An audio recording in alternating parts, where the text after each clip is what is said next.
Dans les années 1930, un chimiste américain du nom de Wallace Carothers a révolutionné le monde des matériaux en inventant le nylon, la première fibre synthétique entièrement fabriquée par l'homme. Ce polymère, issu de la transformation du charbon, de l'air et de l'eau, allait non seulement transformer l'industrie textile, mais aussi marquer le début d'une ère nouvelle dans la science des polymères. Pourtant, derrière cette découverte majeure se cache une vie marquée par la quête de sens, la pression scientifique et une fin tragique. Les débuts, une jeunesse en quête de sens. Wallace Carothers naît le 27 avril 1896 à Burlington, dans l'Iowa.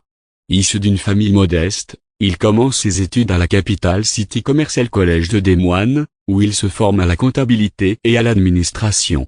Cependant, sa passion pour la chimie le pousse à poursuivre ses études au Tarkio College du Missouri, puis à l'Université de l'Illinois, où il obtient son doctorat en 1924 sous la direction de Roger Adams et Carl Marvell.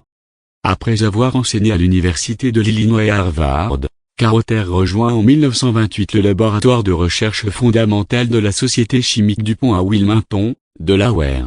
C'est là que sa carrière prend un tournant décisif. L'ère DuPont, de la théorie à la pratique. La naissance du néoprène en 1930. Carothers et son équipe se lancent dans la recherche sur les polymères, ces longues chaînes de molécules. Ils parviennent à synthétiser le chloroprène, un composé chimique qui, par polymérisation, donne naissance au néoprène, le premier caoutchouc synthétique commercialement viable.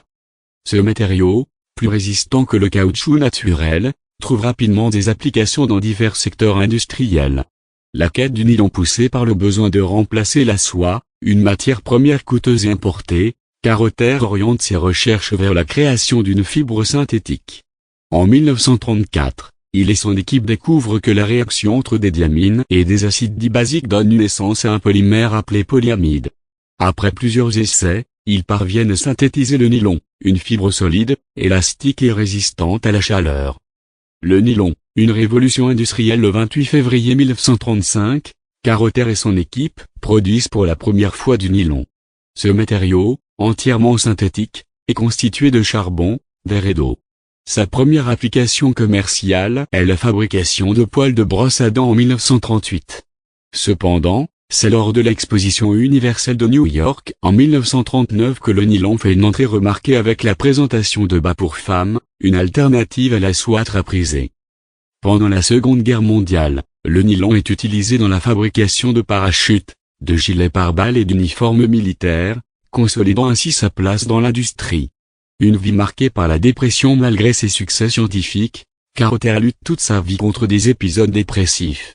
Il se sent souvent dépassé par l'ampleur de ses découvertes et par la pression de la recherche. En janvier 1937, le décès de sa sœur bien-aimée accentue sa souffrance. Le 29 avril 1937, à l'âge de 41 ans, il met fin à ses jours en ingérant du cyanure de potassium dissous dans du jus de citron, un poison qu'il connaissait bien en raison de sa formation en chimie. Conclusion, un héritage durable. Wallace Carothers, en l'espace de 9 années passées chez DuPont, a laissé une empreinte indélébile dans le monde de la chimie.